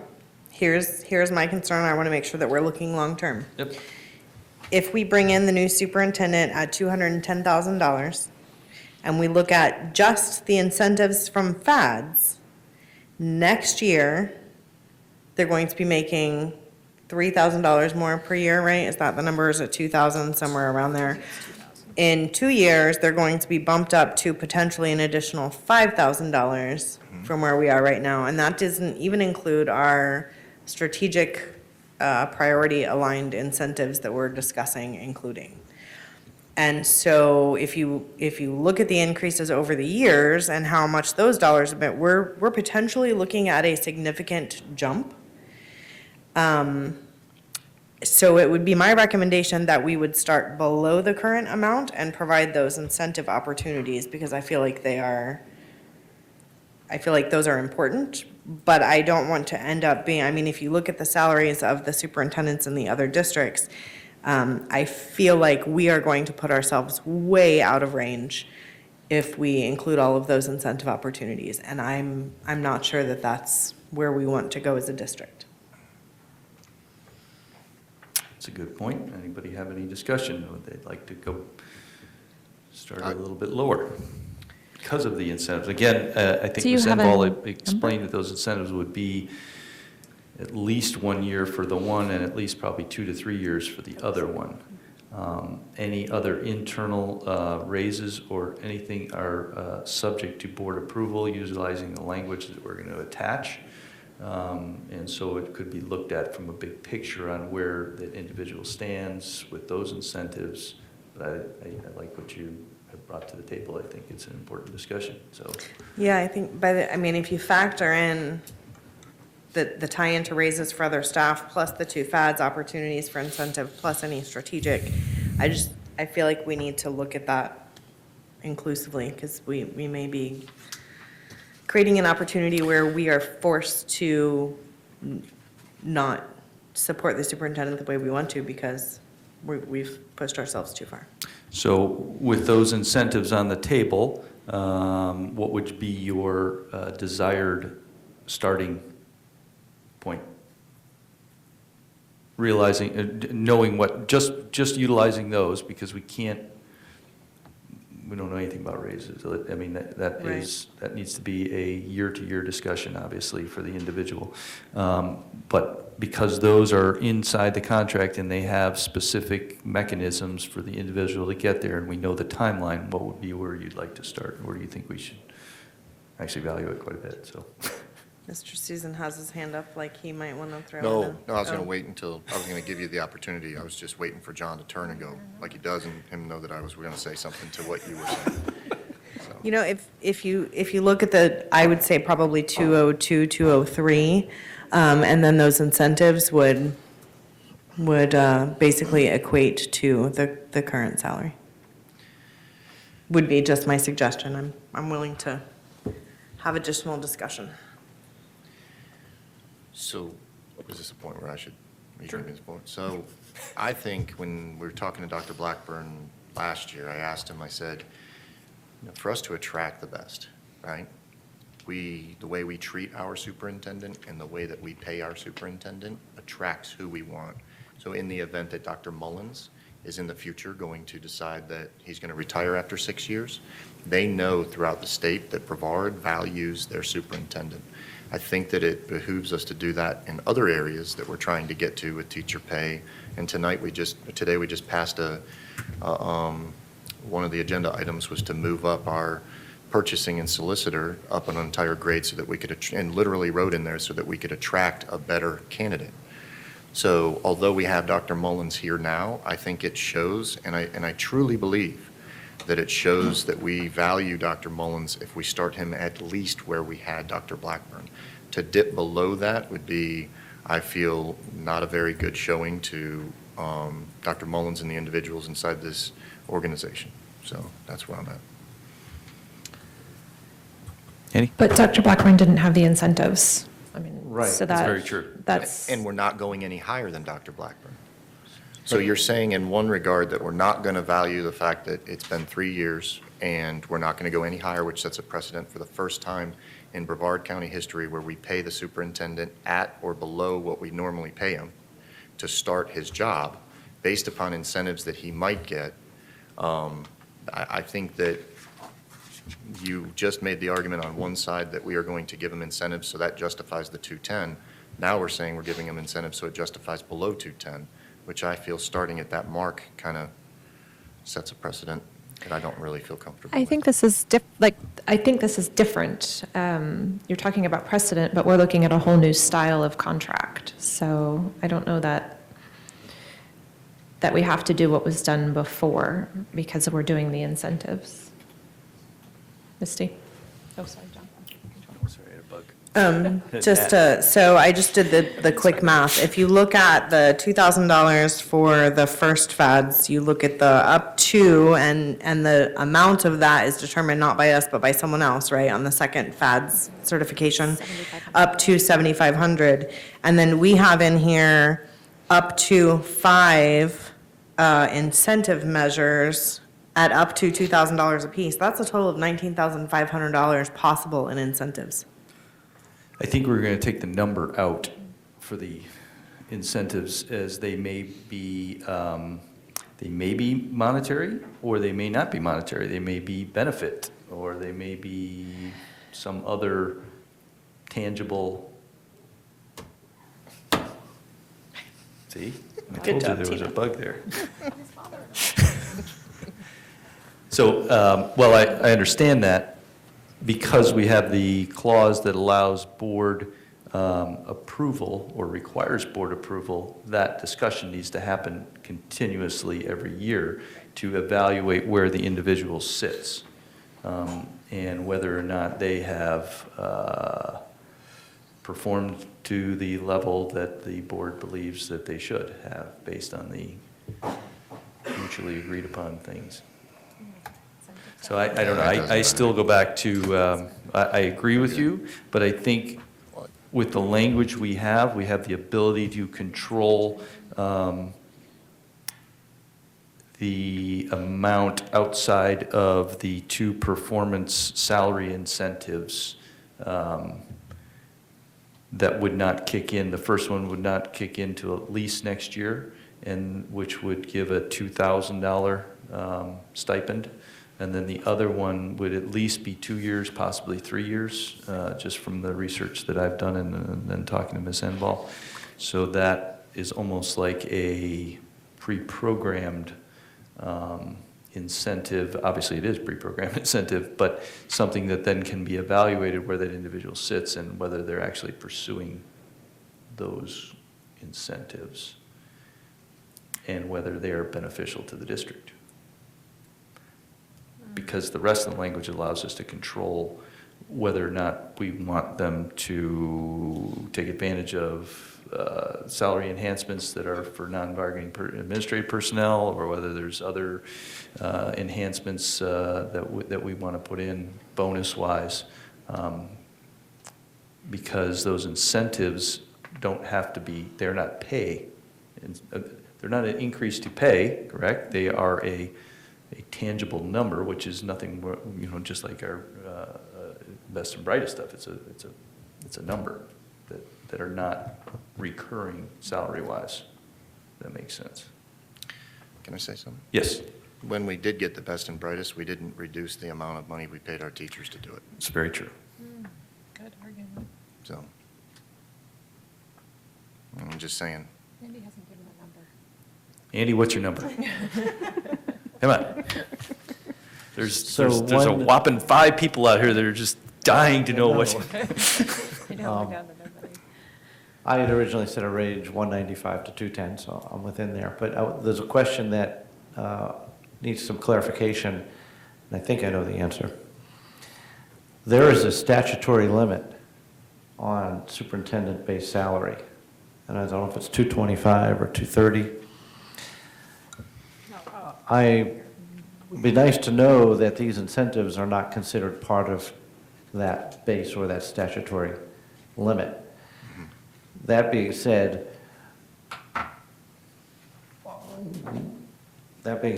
if we start high and we reach to give our employees a significant raise, 2 or 3%, and then that applies to the superintendent also, we're going to bounce up against that 220, that statutory limit pretty quick. Which Again, it's that's- because of the language that we're putting in, though, it's subject to the board True, approval. I get that. Also, for point of reference, I believe that when we hired Dr. Blackburn, his initial salary was not the initial amount set by the board, it was negotiated up. He wanted a lot more, we negotiated somewhere in the middle. Also, as John, you said, take the person out of you would look at qualifications, and I don't know if they're apples for apples across the board. So every situation is unique. I would say, all right, since we've heard some 202 and 210, we go somewhere in the middle, like 205. Yeah, I would agree that there needs to be a window that Ms. Enval needs to walk in with, and it's probably between the 200 to 210 range. That's much better than the one I have now. Utilizing all the other things that we've talked about to build that compensation package, including the benefits and including the vacation day, sick day issue that we just discussed. Let me clarify what are you guys talking about? This can't be done behind closed doors. It's just odd because know. you're It's giving, you can go negotiate with him after you can publicly watch what we told him in ranges. Let's clarify, because you said she goes and negotiate. Chair I represents negotiate. the board. I expect you'll be Yes. part of that Absolutely. conversation and representing us in the Absolutely. negotiation. Yes. Okay, just want Can to I, make sure.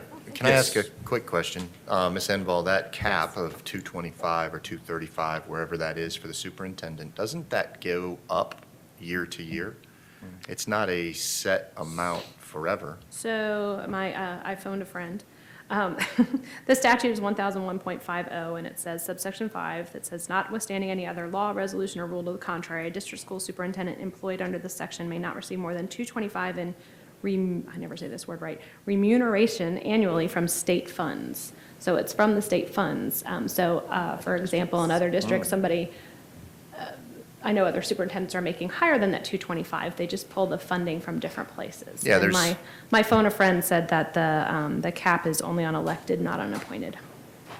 Oh, and then your Duval County makes 330,000 or whatever it is, and that's, I mean, there's a significant amount more money.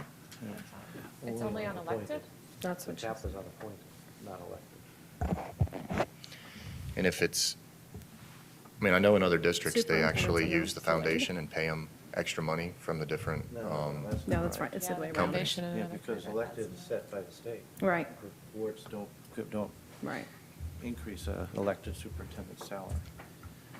Right. So it's it only still on would point. be you could still do more than the 225, but it could, only those 225 could come from the state funds. You would have to find other funds from which, if you go over that 225, from which those funds will be taken. Like Vieira Circus going on over here, or any of the other I stuff. think we'd have to right? get Penny's input on. Dunk tank. There it is, section 5. So the incentives would be state money, so you add the incentives and you're gonna bump right up against that pretty quick. Or we can make the incentives not state money, and, I mean, we have revenue coming in from all kinds of different places locally.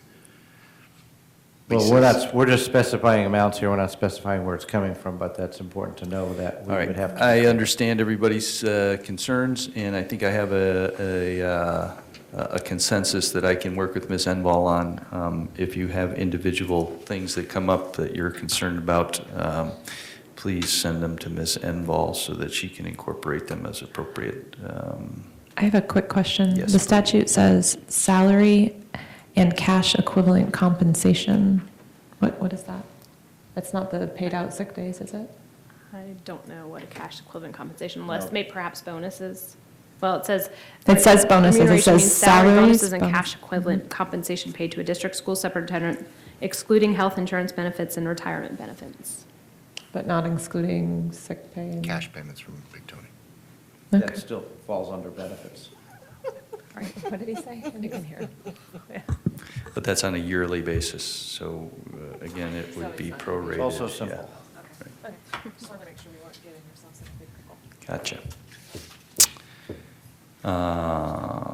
All right, are we good on that? The other discussion we need to know is when the turnover, assuming that we get a contract agreed to and voted on July 10th, when is the starting date for the new superintendent? Yes. What doesn't have to be. That's the day we approve the contract. We have to have a date in there that we, no kidding, want them to cut over.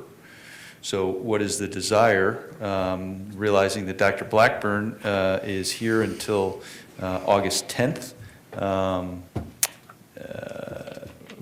He and I are going to have a discussion a little later, hopefully, not a long discussion, but just so I can get an idea where he's at, both personally and professionally. But obviously, having we have a new leader coming in, we have a leader departing. Usually not a good idea to have the old leaders hanging around and sharing an office with the new leader. And so we need to make sure that that date is set, so that he knows what the expectation is, he can start planning his future, near future, and what the district can expect. I think we had all said we want to have somebody in place for the leadership meetings, which are which days, Dr. Blackburn? Do you know off the top of your head? 16 and 17. 16, 17, so Monday, the 16th of July would be the date of, that would, that we would want somebody done. Maybe it's the Friday, the 13th. Is the date we want that cut over, or the night of the 12th, or 12th, I would say either the 12th or the 16th. or the 11th, or right at the board meeting on the 10th. We could do it then, too. I just need to know what that date is. Didn't Dr. Blackburn request an overlap? Or didn't he? The overlap's Yeah, that's Are we happening. considering that now? Is that happening now, or what do you? Look, we're just deciding when we're going to put them in the broom closet and put Mark in the seat. I think it should be when they change out the Florida and the Florida State thing. It's a big legal issue because the superintendent all the initiatives, the signatures, all the different things that go along with it, we have to know who's in charge. And certainly, Dr. Blackburn will continue, I know, to work professionally with Dr. Mullins, but we need to know when that date is. Is it important enough for us to have that date before that leadership, before those leadership meetings on the 16th, 17th, so that Dr. Mullins can stand up there as the superintendent, or are we going to have Dr. Blackburn stand up there as the superintendent? Or are we going to have them both stand up there? I mean, those are just things that we need to have that, we need to know where we are. Yes, Dr. Blackburn. Couple of things. One, it's my intent to fulfill our existing contractual relationship and the resignation that I've submitted, and that would be my last day of work would be August 10th. That said, Dr. Mullins and I have already discussed, and I think it's very important that he be the one at the leadership retreat on June 17th to give a message, give the charge, and then July 17th, and all that good stuff. Without getting too legal, I would suggest that sure you can appoint and at some point have two superintendents. I'm going to use one of Mrs. Enval's word, and I'm going to say it may get a little wonky. So, like at some point, you're going to want someone to do something superintendent-y, right? And you're going to have to decide which one to do that. I plan on fulfilling, like I said, my obligations through August 10. Through that, it is summertime, and under normal circumstances, I would take a day or two personal or sick or do stuff with the family and have a designee in place. Most of the time, over the last couple of years, that designee has been Mark Mullins, right? And if he's not available because he's going to need a vacation before he takes this on, then some other member of the cabinet would be my designee. But you would maintain the superintendent of record through August 10th, unless you make some other decision. As it pertains to our current contractual relationship, if you'd like to change it, it would have to be amended by both parties, and that would take a process. Did that help? No. If it also helps, I sent you the language in Osceola's contract because they had a period of time that was switchover as well. And they actually they put the transition plan into the superintendent's contract. I don't think it has to be. It could be. But that, it called Dr. Pace when she was going in, it called her the superintendent. I have it. Hang on.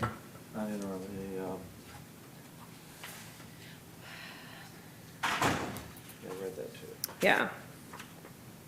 And like I said, I don't know that it needs to be in contract, but I would definitely suggest we have something written so that we can know who's responsible. Yeah, it was like, they called her, Dr. Pace will hold the title of superintendent designee and shall be compensated during the transition period. The superintendent designee shall devote her full time, whatever, and that allowed for Melba Luciano to transfer off, if that makes sense. 20 days. It was about 20 days. Okay. Anybody? You just want me to make a decision? Because I will. A lot of blank stares. So unless anybody's got I will work with the two superintendents and make a decision unless you tell me now. My only request is that we have Dr. Mullins front and center at that. As the superintendent or as the, what did they call it? Well, superintendent designee, because we do have, he's your superintendent until August 10th, unless we come into a written agreement that both parties have. So I think that this transition provision is helpful in our situation because it's very akin to what we're going through. But you can't have two superintendents at the same time, even though you might be paying for that transition time, if that makes sense. So either way, yeah, I think we can work it out. Just a little complicated. So we will work that out. Is that okay? And I would suggest you do what's in the best interest of the district and our incoming, and I would suspect that Dr. Blackburn is flexible, but his termination does not dictate those directions. Correct. Terminate his resignation. Did I say terminate? Resignation. Just make sure I was It's clear. going to bug as well. All right, I think we have all that done. That was ad nauseum. You can write that one down, Tina. And is there anything else to come before the board? Do we have anything last minute that you need to talk about? Sure. I just want to make sure I'm good. All right. Just so I'm clear, because I have spoken to each of you individually when I realized you're way off. That's why we had this meeting here today. So I'm good with the salary. I'm good with the 6.1.2, the annual salary. We had talked about removing the 3.5 or higher, but then we talked about also adding. Yeah, we're going to add the language, leave And the subject to 3.5 board- in there, but. And subject to board and approval. subject to board approval. So that way it's both. It's not an automatic. Which means the majority would have Okay, to I'm good with approve, that. 6.2.1 and 2.2, we're keeping. The performance incentive pay, we're moving to 6.1.2. Sick leave, we're working through that. The board has provided is going to allow the chairman to work through that process, correct? Correct. We will utilize that and vacation as part of our Okay, bargaining. then I'm good. Okay? All good? Yeah. All good? We're adjourned.